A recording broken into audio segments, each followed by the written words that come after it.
Okul dönemi çocukların beyin ve zihinsel gelişimlerinin en hızlı olduğu dönemdir.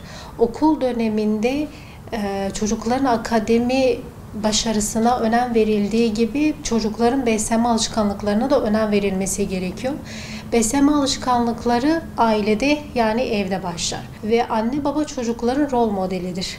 Onun için çocukların beslenme alışkanlıkları evde başladığı için anne babanın da beslenme şekli aynı zamanda çocuğun beslenme şeklini oluşturur. Ve çocukların sağlıklı beslenme alışkanlıkları kazandığı zaman bu okul dönemindeki süreçlerde de devam edildiği görülmüştür.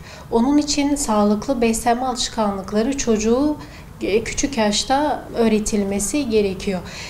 Beslenme çantası çocuklarda özellikle ilkokul yıllarında çok daha önemli oluyor ve beslenme çantalarında özellikle bütün besin gruplarında en azından birer tane olması gerekiyor. Ve uygun porsiyon kontrolü altında süt grupları, protein grubu, tahıl grupları, meyve sebze grupları bir beslenme çantasında muhakkak bulunması gereken besin gruplarıdır. Aynı zamanda menü planlandığı zaman ebeveynler şuna çok dikkat etmesi gerekiyor.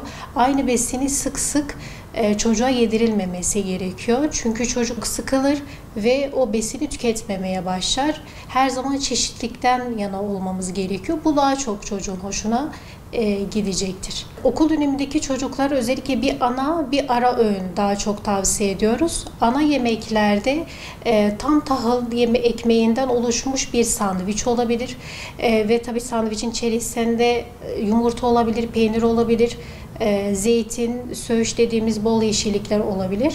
Aynı zamanda lavaş ekmeğinin içerisine ızgara yapılmış tavuk ya da haşlanmış tavuk, aynı zamanda bol yeşilliklerle bir menü olabilir ya da tam buğday ekmeğinden bir tost yapılabilir. Sıvı olarak da daha çok süt olabilir, kefir olabilir, taze sıkılmış meyve suları olabilir. Bunlar da ara öğün olarak tüketilmesi gerekiyor. Aynı zamanda ara öğünde kuru yemişler dediğimiz ceviz, badem, fındık ya da kuru yemişler, kuru meyveler olabilir.